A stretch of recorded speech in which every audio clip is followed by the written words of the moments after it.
matin, c'est un des meilleurs moments pour la photographie parce que la lumière est juste magnifique, est juste splendide. Et donc en mettant mon réveil ce matin assez tôt, ça pique un peu, j'ai du mal à articuler. Je repensais à deux choses, je repensais à deux vacheries qui nous empêchent de progresser en fait, tout simplement. Il y a déjà le confort, ça on y pense sérieusement quand le réveil sonne, un petit peu tôt qu'il fait encore nuit. Et puis la deuxième chose, c'est les biais psychologiques. Alors ça, j'ai eu une conversation avec un pote il y a 2 jours là, et j'en ai eu un bel exemple. Parce qu'on parlait un petit peu des médias français, je disais qu'ils étaient tous tenus à la botte de la même oligarchie, que c'était la pensée unique qui dominait en France.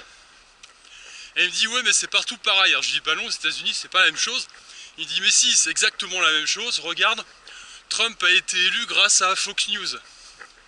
Alors ça pour moi c'est un bel exemple de biais psychologique parce que évidemment je lui ai rétorqué que bah non, en fait Trump avait tous les médias contre lui, tous les chiens de garde de la bien-pensance, y compris en Europe, hein, et à part 1 ou 2 médias dont Fox News effectivement qui n'avaient pas pris parti, ou du moins qui avaient pris parti pour lui, tout le reste, tous les autres étaient contre lui. Alors évidemment maintenant on entend un petit peu moins parler, hein. On arrête un petit peu avec le Trump bashing, parce que depuis que les États-Unis affichent un taux de chômage historiquement bas, que les actions explosent et que tout va à peu près bien, du moins un peu mieux qu'en Europe, hein. Regardez ça, ça c'est magnifique, là j'en profitais pour faire quelques photos. Et ben donc du coup on entend moins parler, voilà. Parce que ces gens-là sont toujours prompts à accuser, à se moquer, etc.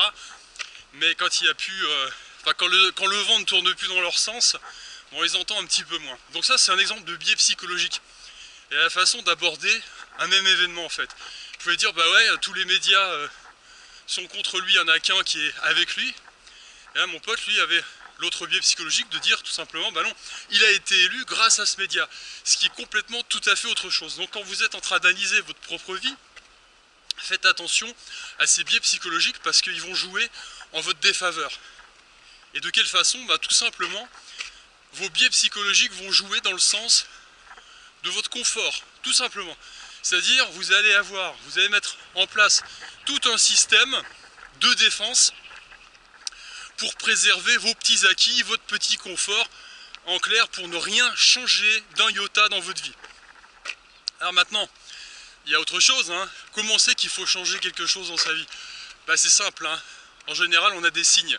Ça va pas. Vous avez des petits bobos, des maladies, des choses comme ça, ou alors ça se passe pas très bien au niveau personnel. Donc c'est le signe qu'il faut changer quelque chose. Et à ce moment-là, bah, vous devez lutter contre ces biais psychologiques, hein, et ce biais psychologique essentiel qui est tout simplement un système de défense qui est mis en place pour que vous restiez au chaud, donc pour vous restiez dans votre petit confort. Je vous fais un travelling là, regardez, je vais faire quelques photos ici, c'est juste splendide. On a les balcons en toile de fond. Ouais, je pense que je vais me régaler. Allez, je vous dis à bientôt, faites gaffe à vos biais psychologiques et surtout virez-moi cette vacherie de confort. Allez, ciao ciao, bye.